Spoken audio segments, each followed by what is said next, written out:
यानी पूरे देश प्रदेश का एक भी कोई ऐसा निषाद का पुत्र नहीं मिलेगा जो सबसे पहले इनको उपाधि दिया हो महामना की, जो सबसे पहले इनको उपाधि दिया हो गॉड फादर की। नमस्कार साथियों, आज हम इस वीडियो में डॉक्टर संजय निषाद पर चर्चा करेंगे। संजय निषाद पर चर्चा करने का हमारा जो उद्देश्य है वो सिर्फ इतना है कि इससे समाज का भला हो जाए। समाज के भले के लिए हमें चाहे किसी के भी पक्ष को जनता के सामने लाना पड़े, वो चाहे देश के पीएम हो, सीएम हो, या कोई अध्यक्ष हो, या चाहे कोई कुछ भी हो, हमें कोई परवाह नहीं है कि हम जिस पर टिप्पणी करते हैं वो हमें डंडा मारे या वो हमें गाली दे। हमें इसकी परवाह नहीं है।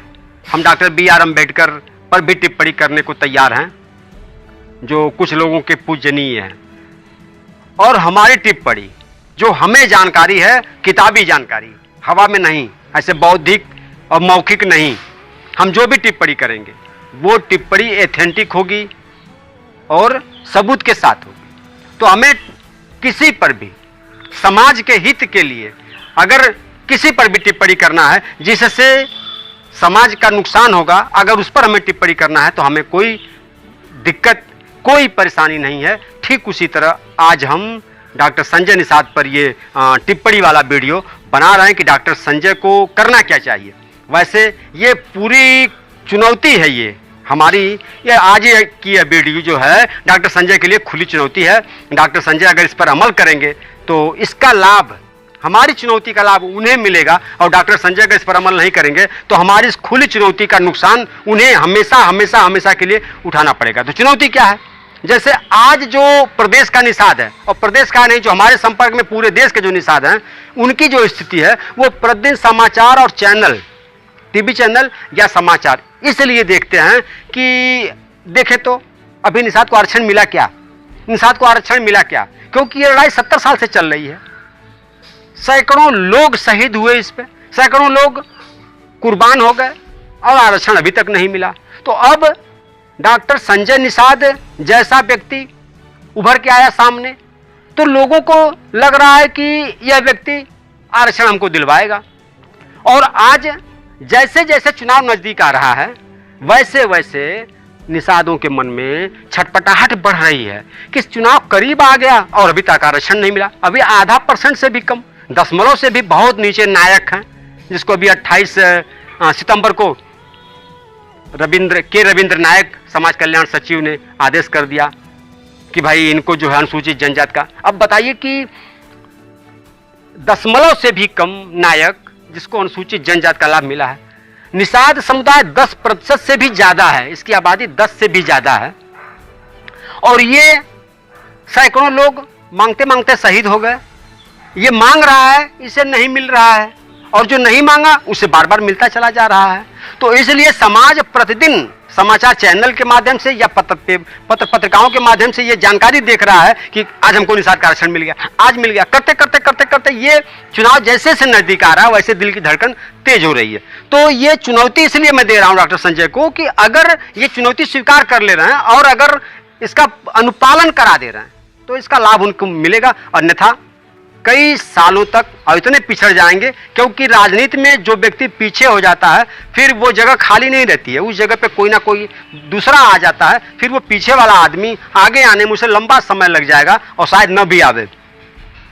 तो अच्छा, संजय को मैं क्यों चालाक कह रहा हूं, उसके पीछे 2-3 रीजन है। जैसे मतलब अभी एक सवाल किया जाए कि महात्मा गांधी को राष्ट्रपिता, हिंदुस्तान का सबसे पहला व्यक्ति, ये राष्ट्रपिता की उपाधि महात्मा गांधी को किसने दिया?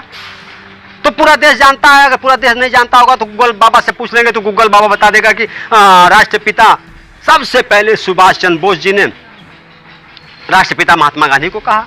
लेकिन अगर यही सवाल किया जाए कि डॉक्टर संजय निषाद को सबसे पहले किस व्यक्ति ने महामना की उपाधि दी, तो उत्तर आएगा 0। खुद डॉक्टर संजय ने अपने महामना कहवाए। दूसरा पूछा जाए कि इनको गॉड ऑफ फिशरमैन किसने कहा, तो फिर इसका उत्तर यही भी आएगा कि डॉक्टर संजय। यानी पूरे देश प्रदेश का एक भी कोई ऐसा निषाद का पुत्र नहीं मिलेगा जो सबसे पहले इनको उपाधि दिया हो महामना की, जो सबसे पहले इनको उपाधि दिया हो गॉड फादर की। तो जो आदमी इतना चालाक कि अपने ही महामना कह के और ये प्रसारित करवा रहा है कि हाँ हमको उपाधि महामना मिली, आप लोग महामना कहिए। हाँ, अपने को गॉड फादर कह के और लोगों से कहवा रहा है कि गॉड फादर कहिए। तो जो आदमी इतना चालाक है, जैसे यह आदमी 2016 से पहले कांशीराम साहब और डॉक्टर अम्बेडकर और बहुजन समाज पार्टी की नीतियों से प्रभावित था, उनकी जय भीम का नारा लगाता था। कचहरी क्लब गोरखपुर में एक कार्यक्रम था जिसमें हम भी विशिष्ट अतिथि थे और ये डॉक्टर संजय संचालन कर रहे थे। तो संचालन करने में जब मेरा समय आया, मुझे माइक मिला, तो मैं अपने समाज के जो अंग्रेजों के जमाने के एमएलसी थे और हम लोगों के आरक्षण के जनक थे, वो बाबू रामचरण निषाद जी के मैं जीवन पे प्रकाश डाल रहा था। यह आदमी इतना घबरा गया निषाद नाम से, जय निषाद नाम से, कि जय निषाद नाम से जब मैं लगा वर्णन करने रामचरण जी का, तो ये मेरे हाथ से माइक छीन लिया। और माइक छीनने के बाद ये हुआ कि मेरे चाहे वो समर्थक रामज्ञा रहे हों, चाहे खदेरन रहे हों, चाहे डॉक्टर संतराम रहे हों, चाहे दयाशंकर रहे हों, जितने भी लोग थे आपस में गुत्थम गुत्था हो गया। वहाँ उस समय वो गोड़वाना गणतंत्र पार्टी के आनंद निषाद भी उस कार्यक्रम में थे। पूरा कार्यक्रम ही सत्यानाश हो गया। दो आपस में हमारे समर्थकों में और डॉक्टर संजय में माइक की छीना झपटी होने लगी, कार्यक्रम सत्यानाश हो गया। तो जय निषाद से इतनी एलर्जी थी उस समय। जय निषाद बहुजन उदय मंच पार्टी ने दिया, उसके पहले प्रेमचंद बिंद अपनी पार्टी चलाए तो उन्होंने जय मानव का उद्घोष किया। जय निषाद पूरे प्रदेश में कोई पॉलिटिकल पार्टी अगर जय निषाद कहिए तो वो है बहुजन उदय मंच, चाहे वो सहजनवा में चुनाव लड़ाई हो, चाहे चौरी चौरा लड़ाई हो, चाहे चिल्लूपाल लड़ाई, चाहे संत कबीर नगर लोकसभा लड़ाई हो, उसका जो आप 2004 में उस पार्टी रजिस्टर्ड हुई, 4 के बाद जितने भी चुनाव हुए हैं आप उसका लोगो और पोस्टर हैंडबिल जो भी देखेंगे आप उसमें सब जगह जय निषाद राज का लोगो है, जय निषाद जी का फोटो है। तो उसको ये अपना बनाने वाला व्यक्ति कि हमने सबसे पहले हम जय निषाद को कहने वाले, तो जैसे महामना या फिशरमैन या जय निषाद, तो जो व्यक्ति इतना कुछ कर सकता है, तो मैं दावे के साथ कह रहा हूं कि वो आदमी निश्चित रूप से अगर चाहे तो कुछ कर सकता है, क्योंकि उसके पास ये कला है कि झूठ को फिर सही में करवा के और अपना लाभ ले ले। तो क्या सारी एनर्जी, सारा चातुर्य, सारा चालाकी केवल लड़के को सांसद बनाना, अपने एमएलसी मंत्री उप मुख्यमंत्री बनना, केवल यही तक है? तो समाज कब तक क्षमा करेगा?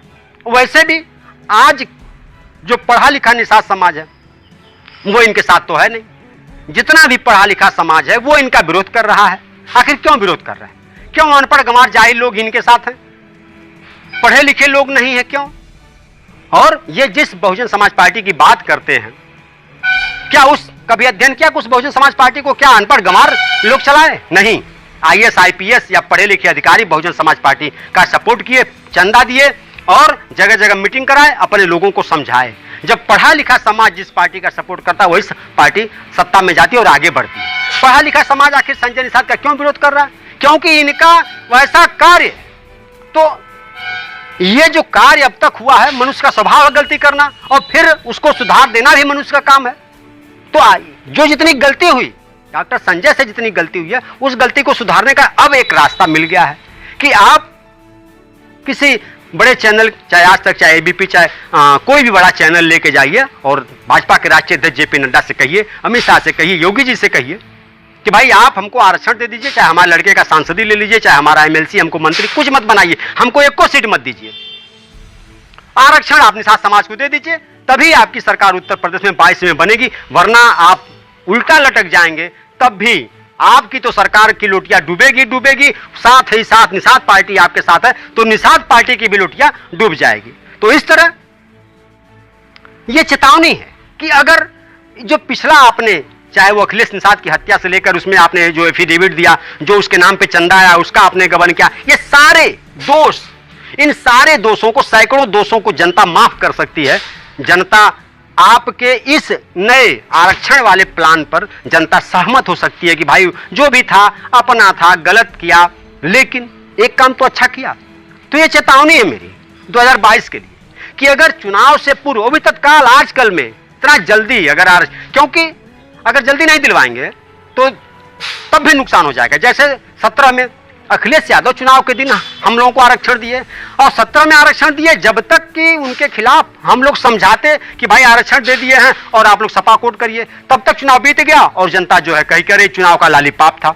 जनता ने हरा दिया। ठीक उसी तरह से आज जो पूरे प्रदेश का माहौल है, मैं आपको एक सच्ची घटना बताऊं कि अब हमारे समाज के जो लोग सरकारी कर्मचारी हैं, उन लोगों का अपना संगठन है। एक हमारे यहाँ कानूनगो ने फोन किया अपने समाज के हैं कि भाई आपको 2 गाड़ी मिलेगी और आप भारतीय जनता पार्टी हम लोग को अगर आरक्षण देती है तो इन 2 गाड़ियों से आप जो है घूम घूम करके प्रचार करेंगे और भाजपा को जिताएंगे। लेकिन अगर किन्हीं कारणों से भाजपा चुनाव से पहले हम लोगों को आरक्षण नहीं देती है तो 2 गाड़ी के बजाय हम 5 गाड़ी देंगे और अपने लोगों को लगाइए और घूम घूम भारतीय जनता पार्टी के प्रत्याशी को हराइए और समाजवादी पार्टी के प्रत्याशी को जिताइए, समाजवादी पार्टी की सरकार बनाइए, भाजपा को हराइए। अब बताइए, जो सरकारी कर्मचारी है अंदर अंदर वो राजनीति नहीं करता है, लेकिन आरक्षण के प्रति वो इतना सजग है, इतना जागरूक है कि वो अपना पैसा लगा करके और भारतीय जनता पार्टी को जिताने का काम करने की सोच रहा है, और आरक्षण नहीं मिला तो भारतीय जनता पार्टी को हराने की सोच रहा है। तो ये अगर भारतीय जनता पार्टी हारती है और आप उसके साथ हैं तो आप भी डूब जाएंगे। तो उसके लिए एक चेतावनी भरा मेरा ये है कि आप अगर चाहते हैं कि जो भी आपने आज तक गलती किया उस गलती को सुधारने का एक तरीका है कि आप जाइए और इन बड़े पदाधिकारियों से कहिए कि हमें एक भी सीट नहीं चाहिए। सीट तो ऐसे मिलेगी आपको, जब गठबंधन में है तो आपको सीट मिलेगी, फिर उसको आप चाहे बेचिए चाहे लड़ाइए, जो मर्जी आप कीजिए, उससे आपका भला होगा, समाज का भला तो आरक्षण से होगा। तो आरक्षण पहली प्राथमिकता में अगर आपको अपने भूल का प्रायश्चित करना है, अपनी भूल सुधारना है और पढ़ा लिखा तबका भी आपके पक्ष में बात करे, इसलिए ये आपका नैतिक दायित्व है, धर्म है कि आप जाइए और पार्टी के मुखियाओं से कहिए कि भैया हमको आरक्षण दे दीजिए, पहले आरक्षण दे दीजिए, उसके बाद फिर हमसे गठबंधन की बात करिए। और अगर आप आरक्षण नहीं देंगे तो हम अगर निर्दल भी चुनाव लड़ेंगे तब भी हम तो जाएंगे ही जाएंगे। क्यों कि इस बार समाज मन बना चुका है कि भारतीय जनता पार्टी अगर आरक्षण नहीं देती है तो चाहे संजय निषाद आप खुद निर्दल लड़ जाइए, आपको तब भी वोट नहीं मिलेगा, वो वोट सीधे समाजवादी पार्टी को जाएगा। क्यों कि नंबर 2 पे या तो भाजपा की लड़ाई या तो समाजवादी पार्टी की लड़ाई, बसपा तो कहीं है नहीं। तो भाजपा को रोकने के लिए निषाद पूरी तरह लामबंद हो गया है कि वो सपा की सरकार इस बार बनवा देगा। इसलिए अगर आप चाहते हैं कि भाजपा की सरकार बने, निषाद पार्टी का उसमें योगदान हो, तो उसके लिए आपको आरक्षण तत्काल दिलाना है। और अगर आरक्षण आप दिलाना चाहते हैं लेकिन चुनाव के दिन दिलाना चाहते हैं तो मैं बड़े दावे के साथ कहता हूं, आपको चैलेंज करता हूं कि आप फिर भी चुनाव हारेंगे और भाजपा को हराएंगे, क्योंकि चुनाव के दिन माहौल इतना बिगड़ चुका है, इतना विरोध हो रहा है भारतीय जनता पार्टी का। हम कह रहे हैं आरक्षण देना, अभी 28 सितंबर को आपने नायक को आरक्षण दे दिया, अब 28 सितंबर को आपने आरक्षण दे दिया, नायक को पूरा समय मिल जाएगा, फरवरी मार्च में चुनाव तक अपने लोगों में प्रचार करने के लिए भाजपा कोट करिए, और निषाद को आप आरक्षण देंगे फरवरी मार्च में, तो कहां समय मिलेगा? कितना बड़ा आपका मैसेज है कि आप पहुंचा देंगे, जबकि आपके पास कोई पढ़ा लिखा बुद्धिजीवी वर्ग का कार्यकर्ता नहीं है कि इस मैसेज को पूरा फैलाया जाए। हमारे जैसे और जितने भी लोग बड़े चाहे पार्टी चला रहे हैं, चाहे संगठन चला रहे हैं, चाहे बुद्धिजीवी हैं, चाहे पढ़े लिखे लोग हैं, वो सारे के सारे लोग एकदम आपके खिलाफ हैं, भारतीय जनता पार्टी के खिलाफ हैं कि अगर आरक्षण नहीं मिलता है तो इस बार भारतीय जनता पार्टी की सत्ता को उखाड़ के फेंकना है और बदले में समाजवादी पार्टी की लहर चल रही है तो समाजवादी पार्टी की सरकार बनानी है। इसलिए ये चुनौती है कि इस चुनौती को स्वीकार करिए और जाइए, सारा कुछ त्याग करिए, कहिए कि हमें कुछ नहीं चाहिए, जबकि मैं जानता हूं कि आपको मिलेगा, क्योंकि आप पार्टी चला रहे हैं तो पार्टी चला रहे हैं तो गठबंधन तो कुछ ना कुछ सीट आपको मिलेगी। लेकिन इसको ठोकर मार के कहिए कि हमें आरक्षण चाहिए और जितना जल्द से जल्द हो सके उतना जल्द से जल्द आरक्षण दे दीजिए। आरक्षण देंगे तो आपका लाभ होगा, नहीं तो एकदम निश्चित है कि आप डूबेंगे, साथ ही साथ आप भारतीय जनता पार्टी को ले डूबेंगे। इसलिए समय से पहले आरक्षण दिलवाइए और फिर सत्ता प्राप्त करिए। धन्यवाद। जय निषाद।